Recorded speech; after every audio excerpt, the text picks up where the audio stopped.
मेरे पास एक ऐसा बचपन का साथी था जो इतना मुझे पता नहीं था, ना से वे कहता था।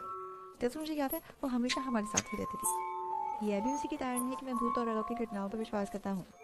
श्याओ भी इंसान नहीं है और न ही कोई जानवर है। वह एक ऐसा अदृश्य आत्मा है जिसे आप देख नहीं सकते। लेकिन मुझे यकीन नहीं है कि वह भूत है या शैतान, पर निश्चित रूप से इंसान नहीं है। जब श्याओ वही पहली बार प्रकट हुई तो वह हिंसक नहीं लगती थी, न ही किसी को नुकसान पहुंचाती थी। वह केवल कुछ छोटे छोटे मजाक पसंद करती थी, जैसे कि लाइट्स बंद करना या दरवाजे खोलना। हमारा परिवार भी उसकी मौजूदगी का आदी हो चुका था, कभी नहीं डरा। लेकिन उस बार मैं वाकई डर गया था। तो मेरे 6वें जन्मदिन की बात है। मुझे बहुत सारे उपहार मिले थे।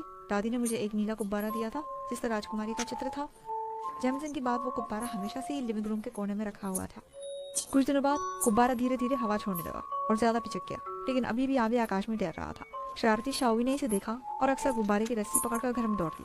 जहाँ गुब्बारा होता वही उसकी उपस्थिति का पता चल जाता। बिल्कुल एक आत्मा के रूप में। छोटी भी हमें डराने के लिए ही मजे देती थी, लेकिन हम उसकी तरकीबों के इतने आदी हो गए थे कि अब उससे डरते नहीं थे, उसे तवज्जो नहीं देते थे। इससे शाओवे बहुत निराश हो गई। उसे और ज्यादा तरीके सोचने पड़े। एक रात मैं अचानक जाग गया और महसूस किया कि मेरे सीने पर कोई भारी चीज रखी हुई थी जिसे मैं सांस नहीं ले पा रहा था। आंखें खोलने से देखा कि कोई साया मेरी छाती पर बैठा है। वो एक छोटे लड़के जैसा दिखाई दे रहा था। उसकी आंखें बड़ी बड़ी खुली थी। डरावनी मुस्कान ली उसका मुंह कानों तक खिंचा हुआ था। उसके दाहिने हाथ में गुब्बारा था। उस पल मेरा दिल थक से रह गया। ये तो छोटी भी नहीं है क्या? वो इतनी डरावनी कैसे हो गई? मैं पूरी ताकत से चिल्लाई, लेकिन छोटी भी ने मेरा गला पकड़ लिया और जोर से दबाने लगी। उसने कभी ऐसा नहीं किया था। मैं अभूतपूर्व भय से डूब गया। समझ नहीं पाया कि क्या हो रहा था।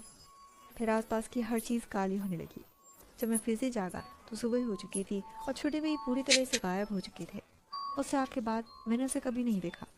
मैं सोचता हूँ कि उसने जानबूझकर मुझे आखिरी बार डराया ताकि मैं उसे हमेशा याद रखूँ, क्योंकि उसे पता था कि वह गायब होने वाला है।